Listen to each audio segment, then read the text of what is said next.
ശ്രീകുമാർ, ഒരു പരാതിയെങ്കിലും എനിക്കെതിരെ ഉണ്ടോ?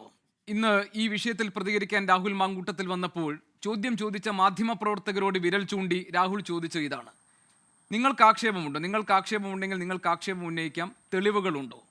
എനിക്കെതിരെ ആരോപണമുണ്ടെങ്കിൽ അവർ തെളിയിക്കട്ടെ. ആരാണ് ഇരകളാക്കപ്പെട്ട ആ പെൺകുട്ടികൾ തെളിയിക്കട്ടെ എന്നാണ്.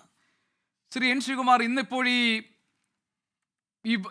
ഇതുമായി ബന്ധപ്പെട്ട വിവരങ്ങൾ തന്നിട്ടുള്ള അല്ലെങ്കിൽ വെളിപ്പെടുത്തലുകളോ അല്ലെങ്കിൽ പ്രസ്താവനകളോ പരാമർശങ്ങളോ ആയിട്ട് നടത്തിയിട്ടുള്ള മുഴുവൻ ആളുകളും ഇന്നലെ ഉണ്ടായ സംഭവത്തെക്കുറിച്ചല്ല പറഞ്ഞത്. ഒരാഴ്ച മുൻപുണ്ടായിട്ടുള്ള അവരുടെ അനുഭവങ്ങളെക്കുറിച്ചല്ല പറഞ്ഞത്. വർഷങ്ങൾക്ക് മുൻപും വർഷങ്ങളായി തുടരുന്ന ഒരു സംഭവത്തെക്കുറിച്ചാണ് പറഞ്ഞത്. അവർക്ക് അയക്കുന്ന അശ്ലീല സന്ദേശങ്ങളെക്കുറിച്ച്, അവരെ ഒപ്പം ചേർത്ത് നിർത്താൻ വേണ്ടി പല സമൂഹ മാധ്യമങ്ങളിലെ പല രീതികളിലൂടെ രാഹുൽ നടത്തിയെന്ന് അവരാരോപിക്കുന്ന പല സ്വഭാവ വൈകൃതങ്ങളടങ്ങുന്ന സമീപനങ്ങളെക്കുറിച്ചൊക്കെയാണ് അവർ പറഞ്ഞുകൊണ്ടിരിക്കുന്നത്.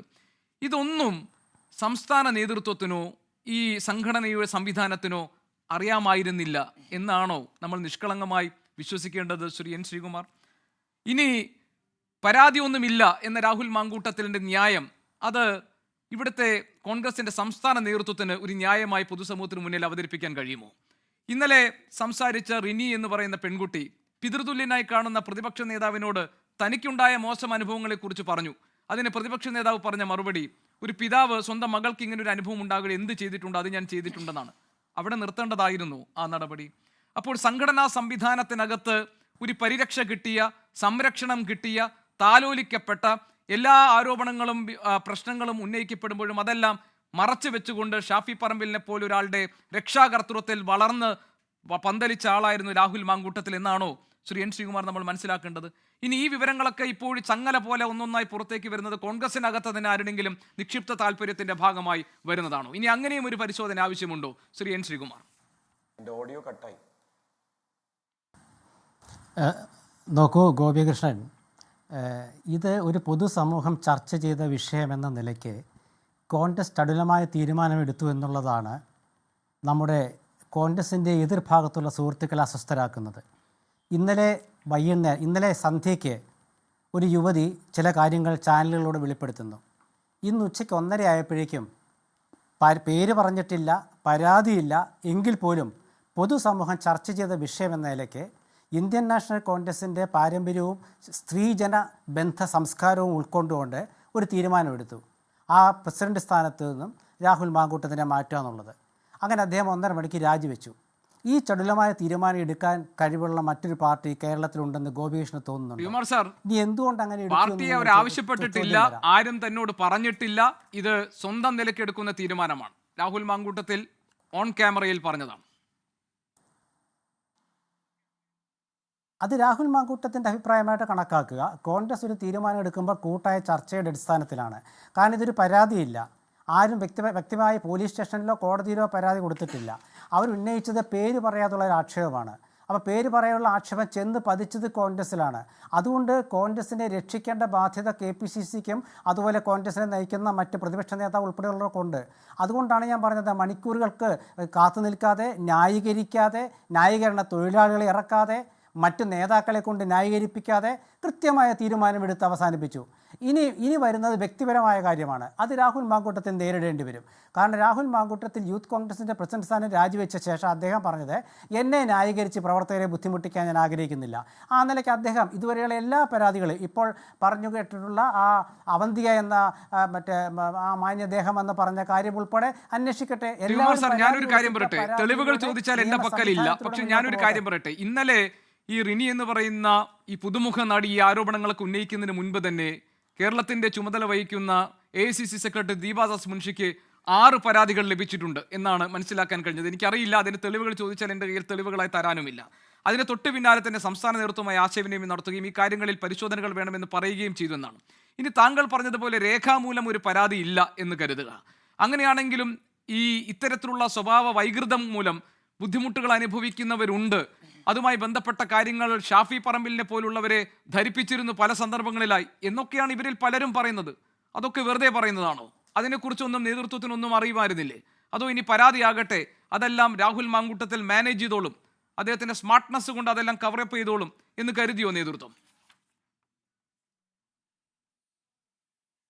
നോക്കൂ ഗോപികൃഷ്ണൻ, ഒരു രാഷ്ട്രീയ സംവിധാനത്തിൽ പരാതികൾ വരും, ആക്ഷേപവും ആരോപണവും വരും. പക്ഷേ ഈ ആക്ഷേപവും ആരോപണമൊക്കെ പൊതുജന മധ്യത്തിൽ എത്തുമ്പോൾ, ചർച്ച ചെയ്യുമ്പോൾ ഒരു നിമിഷം പോലും വൈകാതെ നടപടിയെടുക്കുക എന്നുള്ളതാണ് നേതൃത്വം ചെയ്യേണ്ടത്. അത് ഒളിച്ചു വെക്കേണ്ട പ്രശ്നമൊന്നുമില്ല. കാരണം പൊതുവായിട്ടൊരു കാര്യം പുറത്തേക്ക് വരണ്ടേ. ഇപ്പോൾ ഇന്നലെ ഉന്നയിക്കപ്പെട്ട നടി ഇന്ന് പറഞ്ഞെന്താണെന്നറിയാമോ? എനിക്കിപ്പോഴും സൗഹൃദ ബന്ധമുണ്ടെന്നാണ്. ഞാൻ പരാതി കൊടുക്കുന്നില്ല, വ്യക്തിപരമായ കാര്യമല്ല, പൊതു സ്ത്രീകൾക്ക് വേണ്ടി, സ്ത്രീകൾക്ക് പൊതുവായ വിഷയത്തിന് വേണ്ടി ഞാൻ പറയുന്നതാണെന്നാണ് അവരിന്നും പറഞ്ഞത്. അതങ്ങനെയല്ലേ പറയൂ ശ്രീകുമാർ സാർ. പ്രതിപക്ഷ നേതാവിനെ പിതൃതുല്യമായി കാണുന്ന, കോൺഗ്രസ് പാർട്ടിയോട് അടുപ്പവും അനുഭാവവുമുള്ള ഒരാൾ അങ്ങനെയല്ലേ പറയൂ? അതാണ് ഞാൻ ചോദിച്ചത്. പാർട്ടിക്കകത്ത് തന്നെ മറ്റാരുടെയും കൈകൾ ഇതിന് പിന്നിൽ സംശയിക്കേണ്ടതുണ്ടോ എന്ന്. ഞാൻ അങ്ങനെ ചോദിക്കാൻ മാധ്യമപ്രവർത്തകരുടെ നിലയിലാണ് ശ്രീകുമാർ സാർ ഞാൻ ചോദിക്കുന്നത്. ഒരു ഓഡിയോ ക്ലിപ്പ് പുറത്തു വന്നു, 24 അത് പുറത്തു വിട്ടിട്ടില്ല. കാരണം എന്താണെന്ന് വെച്ചാൽ അതിൻ്റെ ആധികാരികത, അതുമായി ബന്ധപ്പെട്ട കാര്യങ്ങളിലൊക്കെ നിയമപ്രശ്നങ്ങൾ കൂടി അടങ്ങിയതുകൊണ്ടും അത് പരിശോധിക്കപ്പെടേണ്ടതാണ് എന്നതുകൊണ്ടുമുള്ള, അത് ഞങ്ങളുടെ ഈ ഒരു മീഡിയ മൂല്യത്തിൻ്റെ ഭാഗമായിട്ട് താങ്കൾ കരുതിയാൽ മതി. പക്ഷേ ഞാൻ പറഞ്ഞത്, ആ വിവരങ്ങൾ പുറത്തു വരുമ്പോൾ ഗർഭഛിദ്രത്തിന് ആയി ബന്ധപ്പെട്ട സംഭാഷണങ്ങൾ അത് വ്യക്തിപരമാണെന്ന് രാഹുലിന് പറയാം. പക്ഷേ ഈ ക്ലിപ്പുകളൊക്കെ എങ്ങനെയാണ് പുറത്തു വരുന്നത്? എന്തെങ്കിലും ഒരു സംവിധാനം രാഹുലിനെ തകർക്കാൻ, തളർത്താൻ ഇതിനകത്തു തന്നെ പ്രവർത്തിക്കുന്നുണ്ട് എന്നാണോ? അതോ ഇതെല്ലാം ഈ ഘട്ടം എത്തുന്നവരെ നേതാക്കൾ ആരും അറിഞ്ഞില്ല എന്ന് നമ്മൾ നിഷ്കളങ്കമായി കരുതണോ ശ്രീകുമാർ സാർ?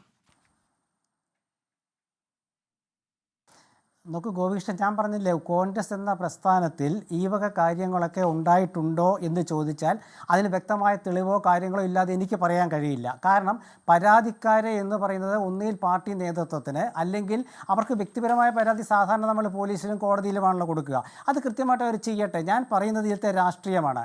കാരണം ഇതിലത്തെ വ്യക്തിപരമായുള്ള കാര്യങ്ങൾ രാഹുൽ മാങ്കൂട്ടത്തിൽ നേരിടേണ്ടി വരും. പാർട്ടി അദ്ദേഹത്തെ സഹായിക്കാനുണ്ടാകുമെന്ന് ഞാൻ കരുതുന്നില്ല.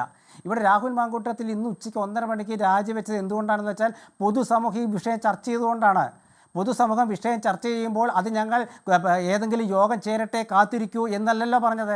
ആരും ന്യായീകരിക്കാൻ രംഗത്ത് വന്നില്ലല്ലോ. വനിതാ കമ്മീഷൻ ചെയർപേഴ്സൺ അടക്കം ഇന്ന് പറഞ്ഞത് പരാതി വരാതെ ഊഹാപോഹങ്ങളുടെ അടിസ്ഥാനത്തിൽ ഞങ്ങൾക്ക് നടപടിയെടുക്കാൻ പറ്റില്ലെന്നാണ്. അപ്പോൾ നിയമ സംവിധാനം ആ വഴിക്ക് പൊക്കോട്ടെ. ഞാൻ പറയുന്നത് കോൺഗ്രസ്സിലാരും ഇങ്ങനെ രാഹുൽ മാങ്കൂട്ടത്തിനെതിരെ എന്തെങ്കിലും ഒരു ചാൻസ് കിട്ടാൻ വേണ്ടി കാത്തിരുന്നു ഞാൻ കരുതുന്നില്ല. കാരണം അങ്ങനെയാണെങ്കിൽ അദ്ദേഹം പാലക്കാട് തോറ്റുപോകുമായിരുന്നു. ഈ പാലക്കാട് രാഹുൽ മാങ്കൂട്ടത്തിൽ 18,000 വോട്ടുകളുടെ ഭൂരിപക്ഷത്തിന് ജയിച്ചത് എങ്ങനെയാണ്? ആ ഭൂരിപക്ഷത്തിന് ഉണ്ടാകാനുള്ള കാരണം എന്താണ്? കോൺഗ്രസ് രാഷ്ട്രീയമല്ലേ. കോൺഗ്രസ് രാഷ്ട്രീയം എന്ന് പറയുന്നത് ജനങ്ങൾ അംഗീകരിക്കുന്നു എന്നുള്ളതിൻ്റെ തെളിവാണ്. അതിൽ വ്യക്തികളെ വിടൂ. രാഹുൽ മാങ്കൂട്ടത്തിൽ ജയിച്ചു എന്നത് മാറ്റി നിർത്തൂ, സരിൻ തോറ്റു എന്നുള്ളത് മാറ്റി നിർത്തൂ. എന്തുകൊണ്ട് കോൺഗ്രസ് അവിടെ ജയിച്ചു എന്നുള്ളതല്ലേ രാഷ്ട്രീയ സാഹചര്യം. ആ രാഷ്ട്രീയ സാഹചര്യം ഉൾക്കൊള്ളാൻ ഇപ്പോഴും എൻ്റെ സുഹൃത്ത് പി സരിന് സാധിച്ചിട്ടില്ല. അതുകൊണ്ടാണ് അദ്ദേഹം പറഞ്ഞത്. എന്നെക്കുറിച്ച് പറഞ്ഞാൽ ഞാൻ പറയുന്നില്ല, കാരണം അദ്ദേഹം എൻ്റെ വളരെ അടുത്തൊരു അനിയനായ സുഹൃത്താണ്. പക്ഷേ ഒരു കാര്യം അദ്ദേഹം മനസ്സിലാക്കുക, 42 വർഷം പത്രപ്രവർത്തനം നടത്തുന്ന ഒരാൾക്ക് കോൺഗ്രസ് ആകാൻ പാടില്ലെന്ന് സരിൻ എന്നാണ് മനസ്സിലാക്കിയത്. അതവിടെ നിൽക്കട്ടെ, അതവിടെ വേറെ വിഷയമാണ്. പത്രപ്രവർത്തന രാഷ്ട്രീയമുണ്ട്, അത് യാതൊരു സംശയമില്ല. എനിക്ക് പക്ഷമുണ്ടെന്ന് പറഞ്ഞിട്ട് ഞാൻ ചർച്ചയിലും പങ്കെടുക്കാറുള്ളൂ. അത് ഡോക്ടർ സരിന് പറയും. അതവിടെ നിൽക്കട്ടെ, നമ്മൾ തമ്മിൽ വളരെ നല്ല സൗഹൃദമാണ്, അവിടെ നിന്നോട്ട് ഞാൻ പറയുന്നില്ല. പക്ഷേ ഇതൊരു കാര്യമുണ്ട്. നോക്കൂ ഗോപികൃഷ്ണൻ, നമ്മൾ ഇതിന് മുൻപുള്ള ചില രാഷ്ട്രീയ കക്ഷികളുടെ സാഹചര്യം നമ്മളിങ്ങനെയാണോ കണ്ടിട്ടുള്ളത്? മുകേഷ് MLA-ക്കെതിരെ ഒരു പ്രശ്നം വന്നപ്പോൾ ഞാനത് പറയാതിരിക്കാൻ കാരണം എന്താ വെച്ചാൽ, അത് പറഞ്ഞു കഴിഞ്ഞാൽ അത് പറഞ്ഞ് ഇതിനെ ന്യായീകരിക്കുന്നു എന്നൊരു ആരെങ്കിലും പറഞ്ഞാൽ അത് ബുദ്ധിമുട്ടാവും. എനിക്കിതിനെ ന്യായീകരിക്കാൻ ഇഷ്ടമല്ല. രാഹുൽ മാങ്കൂട്ടത്തിൽ ഉണ്ടാക്കിയ ആ ഒരു ഇപ്പോൾ അദ്ദേഹത്തിൻ്റെ ഭാഗത്തു നിന്നുണ്ടായ തെറ്റുകളോ അല്ലെങ്കിൽ അദ്ദേഹത്തിൻ്റെ പറ്റിയ അപഭ്രംശങ്ങളോ എന്തെങ്കിലും ആയിക്കോട്ടെ, അത് പാർട്ടിക്ക് ക്ഷീണമായി, യാതൊരു സംശയമില്ലാത്ത കാര്യമാണ്. പാർട്ടിക്ക് ക്ഷീണമുണ്ടാക്കിയ ഒരു കാര്യം വെച്ച് നീട്ടിക്കൊണ്ടുപോകാൻ കോൺഗ്രസ് ആഗ്രഹിച്ചില്ല. അതുകൊണ്ടാണ് മണിക്കൂറുകൾക്കുള്ളിൽ തീരുമാനമെടുത്തത്. അതിനെ ശ്ലാഘിക്കണ്ടേ ആദ്യം?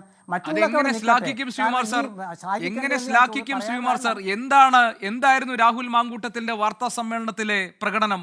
എന്തായിരുന്നു? താങ്കൾ കണ്ടതല്ലേ? എന്തായിരുന്നു അദ്ദേഹത്തിന്റെ പ്രകടനം? അദ്ദേഹം സംശുദ്ധനായ വ്യക്തിയാണ്, കുറ്റക്കാരനല്ല. ഇനി ഇരകൾ തെളിയിക്കട്ടെ എനിക്കെതിരെയുള്ള ആരോപണം, വെല്ലുവിളിയാണ്. പിന്നെ എന്നിട്ട് അദ്ദേഹം പറയുന്നു, ഒരാളും ഈ നിമിഷം വരെ ആവശ്യപ്പെട്ടിട്ടില്ല. പിന്നെ മാധ്യമങ്ങൾ തെറ്റായ വാർത്ത കൊടുത്തു, ഞാൻ ഈ 1:30 വരെ രാജിവെച്ചിട്ടില്ല, ഒരാളും ആവശ്യപ്പെട്ടിട്ടില്ല. VD സതീശൻ അല്പം മുൻപ് കേരളത്തിന്റെ പ്രതിപക്ഷ നേതാവ് മാധ്യമങ്ങളോട് പറയുന്നു, എൻ്റെ മകളെ കാണുന്ന ഒരു കുട്ടി പരാതിപ്പെട്ടപ്പോൾ ഒരു പിതൃസ്ഥാനത്ത് നിന്ന് പിതാവ് എന്താണോ ചെയ്യുക അത് ഞാൻ ചെയ്തിട്ടുണ്ടെന്ന് രാഹുൽ മാങ്കൂട്ടത്തിൽ നിഷേധിക്കുന്നു. ഒരു കാര്യവും എന്നോട് പറഞ്ഞിട്ടില്ല, ഒരു വർത്തമാനവും ഞങ്ങൾക്കിടയിൽ ഈ വിഷയത്തിൽ ഉണ്ടായിട്ടില്ല എന്ന്. ആരെ വെല്ലുവിളിച്ചാണ് രാഹുൽ മാങ്കൂട്ടത്തിൽ ഇന്ന് വാർത്താ സമ്മേളനം നടത്തിയത്? ആരെ അവഹേളിച്ചുകൊണ്ടാണ് രാഹുൽ മാങ്കൂട്ടത്തിൽ ഇന്ന് വാർത്താ സമ്മേളനം നടത്തിയത്? ആരെ ഇരുട്ടിൽ നിർത്തിക്കൊണ്ടാണ് രാഹുൽ മാങ്കൂട്ടത്തിൽ സാർ ഇന്ന് വാർത്താ സമ്മേളനം നടത്തിയത്? ഏത് പൊതുസമൂഹത്തെയാണ് കബളിപ്പിക്കാൻ രാഹുൽ മാങ്കൂട്ടത്തിൽ ഇന്നത്തെ വാർത്താ സമ്മേളനത്തിൽ ശ്രമിച്ചത് ശ്രീകുമാർ സാർ? നോക്കൂ ഗോപി, ഞാൻ പറഞ്ഞത് രാഹുലിനെ ശ്ലാഘിക്കലല്ല, KPCC-യെ, കോൺഗ്രസ് നേതൃത്വത്തിൻ്റെ നടപടിയെ തെറ്റിദ്ധരിക്കരുത്. കോൺഗ്രസ് നേതൃത്വമെടുത്ത ചടുലമായ നടപടിയെ ശ്ലാഘിക്കണമെന്നാണ് ഞാൻ പറഞ്ഞത്, പ്രശംസിക്കണമെന്നാണ് ഞാൻ പറഞ്ഞത്. ദീപാദാസ് മുൻഷിക്ക് 6 പരാതികൾ കിട്ടിയിട്ടുണ്ടെന്നാണ് നമ്മുടെ മുമ്പിൽ ഇപ്പോൾ ഈ കേന്ദ്ര ഹൈക്കമാൻഡിന്റെ സമ്മർദ്ദത്തെ തുടർന്നാണ് സംസ്ഥാന നേതൃത്വത്തിന് ഇങ്ങനെ ഒരു തീരുമാനത്തിലേക്ക് പോകേണ്ടി വന്നതെന്നാണ്. നോക്കൂ ഗോപികൃഷ്ണൻ, ഒരു പാർട്ടിയിൽ ഒരു രാഷ്ട്രീയ പ്രസ്ഥാനത്തിൽ പരാതികളും ആക്ഷേപങ്ങളും ഉണ്ടാകും, ഇല്ലെന്ന് പറയുന്നില്ല. പക്ഷേ ഏത് പരാതിയാണെങ്കിലും ആക്ഷേപങ്ങളുമാണെങ്കിലും അത് പൊതുസമൂഹം ചർച്ച ചെയ്യുമ്പോഴാണ് പൊതുശ്രദ്ധയിലേക്ക് വരിക. പൊതുശ്രദ്ധയിലേക്ക് വരാത്ത കാര്യങ്ങൾ ഏത് പാർട്ടിയിലും എങ്ങനെയാണെന്ന് വെച്ചാൽ ഇങ്ങനൊരു സംഭവം ഉണ്ടെന്ന് ആരെങ്കിലും പുറത്തേക്ക് വെളിപ്പെടുത്തുമോ? ഇല്ല. നേരെ മറിച്ച് അതിൻ്റെ സാഹചര്യം വരുമ്പോൾ അവരിത് ചെയ്യും. അങ്ങനെ കോൺഗ്രസ് സാഹചര്യം വരുമ്പോൾ ചില നേതാക്കളെ, ചില പ്രവർത്തകരെ പാർട്ടി മാറ്റി നിർത്തിയിട്ടുണ്ട്. അത് നമുക്ക് ആലോചിച്ചാൽ അറിയാം എന്തുകൊണ്ട് മാറ്റി നിർത്തപ്പെട്ടു. അപ്പോഴാണ് അത് ചർച്ച ചെയ്യപ്പെടുക, ഇപ്പോഴല്ല. ഇപ്പോൾ ചർച്ച ചെയ്യപ്പെടുന്ന എന്താണ്? 2 വിഷയം. ഒന്ന്, കോൺഗ്രസുമായി ബന്ധപ്പെട്ട രാഹുൽ മാങ്കൂട്ടത്തിൽ. 2, അദ്ദേഹത്തിൻ്റെ വ്യക്തിപരമായ പ്രശ്നം. നിങ്ങൾ ഈ ഗോപിയുടെ പറഞ്ഞ ഒരുപാട് വിഷയങ്ങൾ വ്യക്തിപരമാണ്, അത് അദ്ദേഹം നേരിടണം, സംശയമില്ലാത്ത കാര്യമാണ്.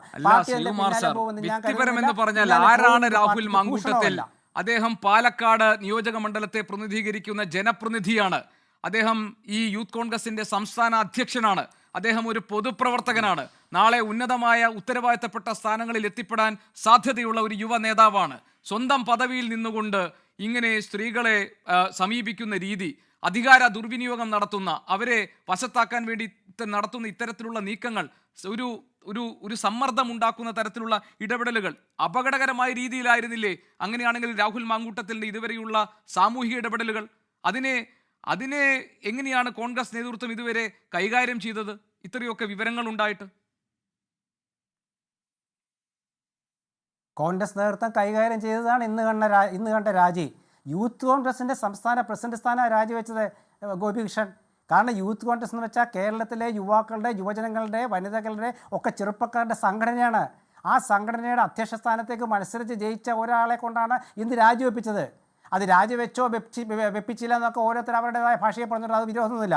പക്ഷേ KPCCയും കോൺഗ്രസും ഹൈക്കമാൻഡിൻ്റെ ഹൈക്കമാൻഡിൻ്റെ അംഗീകാരത്തോടെ ഒരു തീരുമാനമെടുത്തതാണ്. ആ തീരുമാനം എടുക്കാൻ കോൺഗ്രസിനെ കഴിയുള്ളൂ, അല്ലാണ്ട് പ്രത്യേക യോഗം ചെയ്യേണ്ട കാര്യമില്ല. ഇവിടെ ഞാൻ പറഞ്ഞു വരുന്ന ചില കാര്യങ്ങളുണ്ട്. കാരണം നമ്മൾ ഇതുപോലെ ഒരുപാട് വിഷയങ്ങൾ മുമ്പ് കണ്ടിട്ടുണ്ട്. ആ വിഷയങ്ങളിൽ ബന്ധപ്പെട്ട പാർട്ടികൾ എന്ത് തീരുമാനമാണ് എടുത്തിട്ടുള്ളതെന്ന് നമ്മുടെ മുമ്പിലുണ്ട്. എത്രയോ നേതാക്കൾ ഇന്നും പാർട്ടികളാൽ സംരക്ഷിക്കപ്പെടുന്നു. പക്ഷേ അങ്ങനെ സംരക്ഷിക്കപ്പെടുന്ന ഒരു ഘട്ടത്തിൽ സംരക്ഷിക്കാൻ ഇല്ല, നിങ്ങൾ വ്യക്തിപരമായ കാര്യം നിങ്ങൾ വ്യക്തിപരമായി നേരിട്ടുകൊള്ളൂ എന്നൊരു സൂചന നൽകിക്കൊണ്ടാണ് നിങ്ങൾ അധ്യക്ഷ പദവി പറഞ്ഞ കാര്യങ്ങളൊക്കെ എനിക്ക് മനസ്സിലായി. ഏത് പാർട്ടി, ഏത് വ്യക്തികൾ എന്നൊക്കെ അന്നും നമ്മൾ ഇതേ ധാർമ്മികത മുൻനിർത്തി ഇതേപോലെ തന്നെ ചർച്ചകൾ നടത്തിയിട്ടുണ്ട്. രൂക്ഷമായ ഇടപെടലുകൾ നടത്തിയിട്ടുണ്ട്. വാദപ്രതിവാദങ്ങൾ ഉണ്ടായിട്ടുണ്ട്. താങ്കൾക്കും ഓർമ്മയുണ്ടാകും അന്നത്തെ ചർച്ചകളിലൊക്കെ പങ്കെടുത്ത അനുഭവം വീണ്ടും മനസ്സിലേക്ക് കൊണ്ടുവരികയാണ്.